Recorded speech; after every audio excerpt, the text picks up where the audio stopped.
مدینہ آدمی کو بناتا ہے یہ انسان.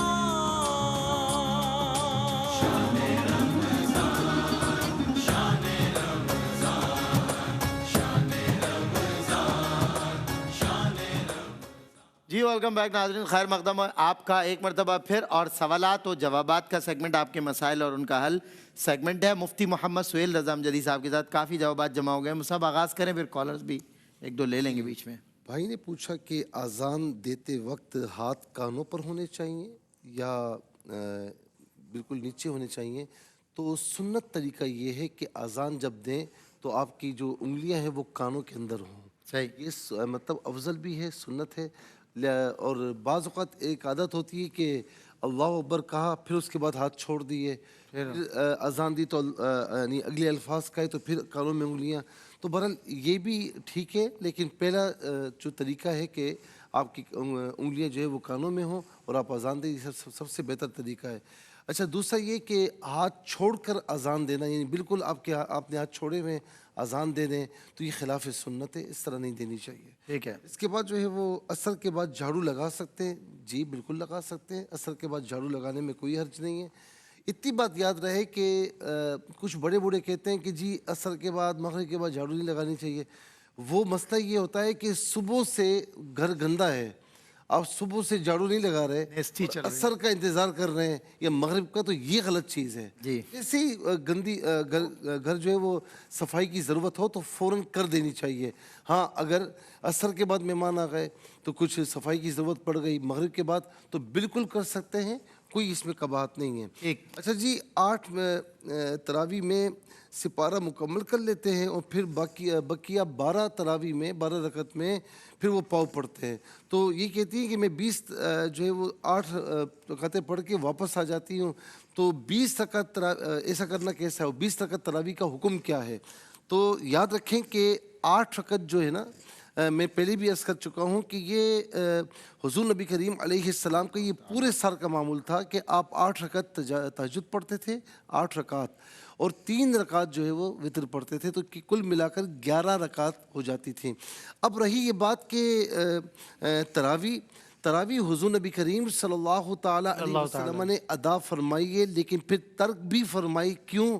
تاکہ امت پر لازم نہ ہو جائے، فرض واجب نہ ہو جائے اور یہ سنت کے درجے میں رہے، تو اس لیے آپ نے ترک بھی فرمائی.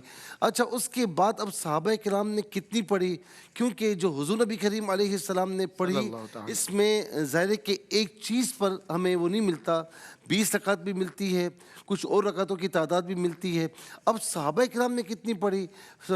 سیدنا صدیق اکبر رضی اللہ تعالیٰ عنہ کے دور میں لوگ فردن فردن پڑھتے رہے، فاروق اعظم رضی اللہ تعالیٰ عنہ کے دور میں لوگ پڑھ رہے تھے، اور اس میں روایت میں لکھا ہے کہ 20 رکعت پڑھ رہے تھے. تو فاروق اعظم رضی اللہ تعالیٰ عنہ نے ابی بن کعب رضی اللہ تعالیٰ عنہ جو حافظ قرآن تھے ان کو امام مقرر کیا اور فرمایا کہ اب تراویح ان کے پیچھے باجماعت پڑھو. بالکل. اس لیے اس تراویح سنت مؤکدہ ہے. بالکل. اس کو چھوڑ یعنی کہیں ایک مرتبہ چھوٹ گئی تو ٹھیک ہے، لیکن اس کو چھوڑنے کا معمول نہ بنائیں. دوسرا یہ کہ خدا نخواستہ چھوٹ گئی تو قضا نہیں ہے. تو یہ 20 رکعت نماز تراویح ہمیں پڑھنی ہوگی، اور یہ ہر پورے ماہ رمضان میں ہے. دوسرا یہ کہ اس میں ایک اور چیز بھی ہے کہ آپ خواتین جو ہے وہ یا مرد حضرات بھی اکیلے پڑھ رہے ہیں تو 2 رکعت بھی پڑھ سکتے ہیں اور 4 رکعت بھی کر کے پڑھ سکتے ہیں. اس میں یہ سہولت ہے. اور اس میں یہ بھی ہے کہ عشاء کے بعد پڑھی جائے گی، عشاء سے پہلے نہیں پڑھی جائے گی. تو اسی لیے 8 نہیں ہے بلکہ آپ نے 20 رکعت نماز تراویح مکمل پڑھنی ہے ہر روزے کے ساتھ رات میں. پھر اس کے بعد بغیر وضو کے کہا کہ درود پڑھ سکتے ہیں. جی پڑھ سکتے ہیں.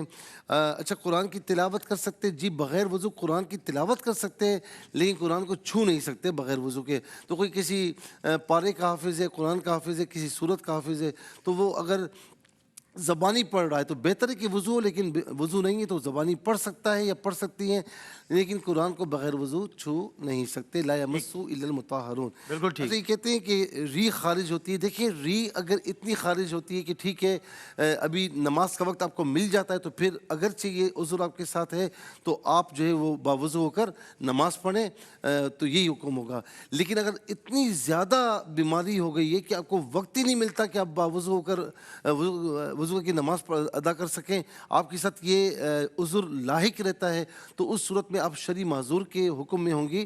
اور اس صورت میں ہم پہلے بھی بتا چکے ہیں کہ ایک وقت کا آپ نے وضو کیا ہے، اور اس وقت میں وضو کرنے کے بعد اگرچہ وہ عذر لگا ہوا ہے آپ کے ساتھ، آپ نماز پڑھ سکتی ہیں، قرآن پڑھ سکتی ہیں، لیکن اس میں یہ کہ کوئی اور عذر، کوئی اور فاسد وضو پایا گیا تو وضو ٹوٹ جائے گا۔ بالکل ٹھیک۔ اگر یہی چیز ہے تو آپ کا وضو نہیں ٹوٹے گا، آپ کر سکتی ہیں عبادت، قرآن کی تلاوت بھی کر سکتی ہیں، لیکن جیسے ہی اس نماز کا وقت ختم ہوگا تو آٹومیٹیکلی آپ کا وضو ختم ہو جائے گا، پھر نئے سرے سے وضو کر کے پھر وہی حکم ہوگا اگر وہ عذر آپ کے ساتھ لاحق ہے۔ بالکل ٹھیک۔ ایک دو کالر لے لوں صاحب؟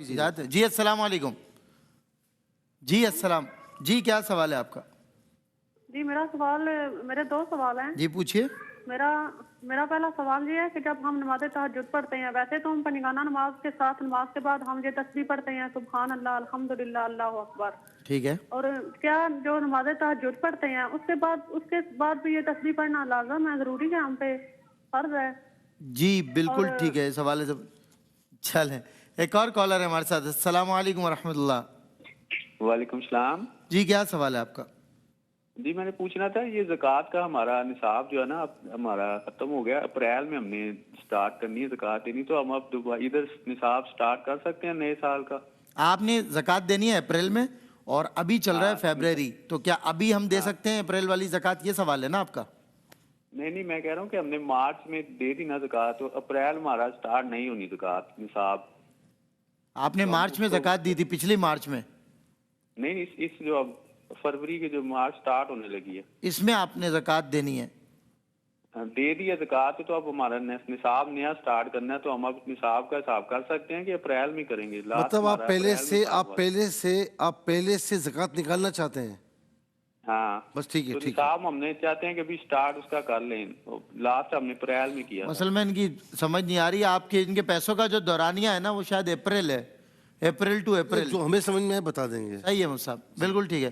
ایک جی جواب دیجیے۔ جی اچھا جی، بہو اور بیٹا ماں پر ظلم کرتے ہیں، میں دیکھیں بتا رہا ہوں، آپ بھی گواہ بن جائیں۔ جی میں گواہ ہوں۔ بہو اور بیٹا ماں پر ظلم کرتے ہیں، تو یہ جو ہے وہ انہوں نے پالا تھا نا، تو اب یہ کہ یعنی بہو اور بیٹا ماں پر ظلم نہ کریں تو یہ جھوٹ بول دیتی ہیں، تو کسی کی جان بچانے کے لیے، کسی کو تکلیف یا ضرر سے نجات دلانے کے لیے اگر کوئی جھوٹ کا سہارا لیتے ہیں تو بہرحال اس میں کوئی پکڑ نہیں ہوگی، اس میں آپ گناہ گار نہیں ہوگی کہ آپ اگلے بندے کو ظلم سے بچا رہی ہیں۔ کسی کو جان بچانے کے لیے بھی اس طرح کہا جا سکتا ہے۔ پھر بیٹی کے ساتھ اسکیم ہوا ان کے، اور ان کے پاس کسی کی امانت رکھی ہوئی تھی، اب کیا کرنا ہوگا؟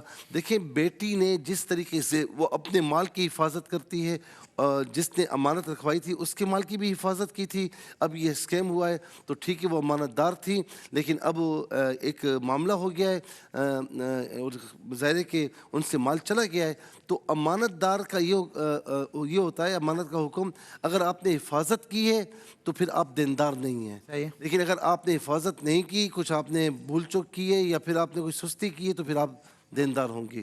تو اسی لیے اگر آپ کے ساتھ بھی ہوا اور ان کا مال بھی اس میں تھا تو یہ اسکیم ہو گیا آپ کے ساتھ، تو بہرحال یہ کہ یعنی قانونی طور پر یا شرعی طور پر اب آپ دیندار نہیں ہیں۔ اب یہ جس طرح آپ نے فرمایا، ہم نے اس طرح آپ سے پوچھ کر بتا دیا، اگر آپ کی کہیں غلطی ہے یا آپ کی سستی ہے تو پھر دیندار ہوں گے۔ اس کے بعد جو ہے وہ بہن نے کہا کہ 3 بھائی ہیں اور درمیانہ بھائی فوت ہو گیا ہے، بڑا بھائی کچھ نہیں کرتا، رشتہ بھی نہیں ہوتا، بہرحال ہم دعا کرتے ہیں کہ اللہ رب العالمین کرم فرمائے، یا لطیف یا اللہ، فجر عصر عشاء کے بعد 33 مرتبہ پڑھیں، ولا ختمہ درود شریف، اور فجر کی نماز کے بعد سورہ یاسین پڑھیں، انشاءاللہ کرم ہوگا۔ بہن نے کہا کہ جو شخص اپنی بیوی کے حقوق ادا نہیں کرتا، اس کے لیے کیا حکم ہے؟ مال بھی ہے، اس کے پاس استطاعت بھی ہے، اس کے باوجود وہ ادا نہیں کرتا تو پھر یہ کیا کرنا ہوگا؟ تو یاد رکھیں کہ جو بیوی کے حقوق ادا نہیں کرتا وہ روز قیامت سخت گناہ گار ہے اور اس کی پکڑ ہوگی اللہ تعالیٰ کے حضور۔ پھر اس کے بعد جو ہے وہ یہ کہا کہ فرائض کے سجدوں میں دعا مانگ سکتے ہیں۔ یاد رکھیں جو احادیث کریمہ میں سجدے میں دعا مانگنے کا ذکر ہے تو وہ نوافل میں ہے، نوافل میں سجدے میں دعا مانگی جا سکتی ہے، لیکن فرائض میں اور واجبات میں سجدے میں دعا نہیں مانگی جا سکتی، وہی سبحان ربی الاعلیٰ جو پڑھتے ہیں وہی پڑھا جائے گا۔ پھر اس کے بعد جو ہے وہ یہ کہتی ہیں کہ بہن نے کہا کہ یوسف صاحب نے کراچی سے پوچھا کہ روزہ جو ہے وہ محلے کی اذان پر یا ہم ٹی وی کی اذان پر کھولیں. آپ کسی کی اذان پر نہ کھولیں, آپ چارٹ اپنے پاس رکھیں, ایپ اپنے پاس رکھیں. جب روزے کا وقت ہو یعنی افطار کا وقت ہو جائے نا تو بس تھوڑا سا وقت اوپر ہو جائے تو پھر آپ افطار کر لیجئے. تو اب آپ دیکھ لیں کہ ٹی وی پر کس کی جو اذان آتی ہے جو بالکل ٹائم پر ہوتی ہے تو اس پر اعتماد کر سکتے ہیں, لیکن روزہ اذان کے لیے نہیں, اذان روزے کے لیے نہیں ہوتی, بالکل اذان نماز کے لیے ہوتی. تو اب اپنے پاس چارٹ رکھیں, یہ بہترین ہے. اور اسی طریقے سے تھوڑا سا جو وقت ہونا اس میں آدھے منٹ کا انتظار کر کے پھر آپ افطار کر لیجیے, تو اس میں کوئی وہ نہیں ہے. اس کے بعد میں نے کہا کہ جس کو قرآن پڑھنا نہیں آتا بسم اللہ پڑھ سکتا نہیں, اس طرح نہیں کر سکتا. قرآن پڑھنا سیکھے. بسم اللہ پڑھنا چاہتا تو بسم اللہ پڑھے, لیکن وہ قرآن کی نیت سے پھر نہیں ہوگا. ہاں یہ ہے کہ قرآن کی آیت ہے بسم اللہ الرحمن الرحیم سورہ نمل میں, تو یہ آیت پڑھنے کا ثواب ملے گا. لیکن اب آپ کہیں کہ میں بسم اللہ پڑھ کے پورا قرآن اس میں گزار دوں, ایسا نہیں کر سکتے کہ آپ سطر پر انگلیاں پھیر رہی ہیں اور بسم اللہ الرحمن الرحیم پڑھتی جا رہی ہیں, تو ایسا نہیں کر سکتی. بالکل. اس کے بعد جو ہے وہ کہتی ہیں کہ نماز تہجد کے شادی کو 30-35 سال ہو گئے, جویلری پر زکوٰۃ نہیں دی تو اندازے سے تھوڑی بہت دی, تو کیا کریں؟ میری بہن جتنے سال کی آپ نے زکوٰۃ نہیں دی تو زکوٰۃ آپ نے ادا کرنی ہوگی, اور زکوٰۃ جو ہے وہ لاکھ روپے پہ 2500 روپے 2500 روپے آپ نے زکوٰۃ نکالنی ہے, تو یہ آپ کو دینی ہوگی جتنے سالوں کی نہیں دی ہے. اچھا, اب جتنا مال زکوٰۃ دینے کے بعد کم ہوتا رہے گا تو ظاہر ہے کہ آپ کی زکوٰۃ بھی کم نکلتی رہے گی, پھر ریشیو کم ہو جائے گا, یعنی جو آپ کے پاس رقم ہے وہ کم ہو جائے گی. پھر اس کے بعد جو ہے وہ کہا کہ روزے کا فدیہ کیا ہے. خدا نخواستہ کسی نے روزہ نہیں رکھا, وہ اتنا بیمار ہے کہ صحیح ہونے کی امید نہیں ہے, تو پھر ہر روزے کے بدلے میں جو ہے وہ 10 مساکین کو 2 وقت کھانا کھلائے, یا اتنی بلکہ ایک مسکین کو 2 وقت کھانا کھلائے یا اتنی رقم دے, یہ روزے کا فدیہ ہے. ایک مسکین کو 2 وقت کھانا کھلانا یا اتنی رقم دینا, یہ فدیہ ہے. پھر کہا کہ نماز تہجد کے بعد بھی تسبیح فاطمہ پڑھی جائے گی, کوئی فرض واجب نہیں ہے. عام نمازوں کے بعد بھی تسبیح فاطمہ پڑھنا, سبحان اللہ والحمدللہ واللہ اکبر, یہ فرض واجب نہیں ہے, مستحب عمل ہے. تو تہجد بھی کے بعد بھی پڑھنا چاہیں تو یہ مستحب عمل ہے. ہاں اتنا ضرور ہے کہ جو نمازوں کے بعد یہ پڑھے گا سیدہ خاتون جنت کے صدقے میں رضی اللہ عنہا, ان کے صدقے میں جن کو تھکاوٹ ہو جاتی ہے تو تھکاوٹ ختم ہو جائے گی. اور آخر زکوٰۃ کا نصاب انہوں نے جو کہا یہ میں انشاءاللہ پھر کل جواب دے دوں گا انشاءاللہ. سمجھ میں آئے. بہت شکریہ مصعب. اگلا ہمارا سیگمنٹ ہے کوئی سیگمنٹ, یعنی معلومات ہی معلومات, اس بریک کے بعد.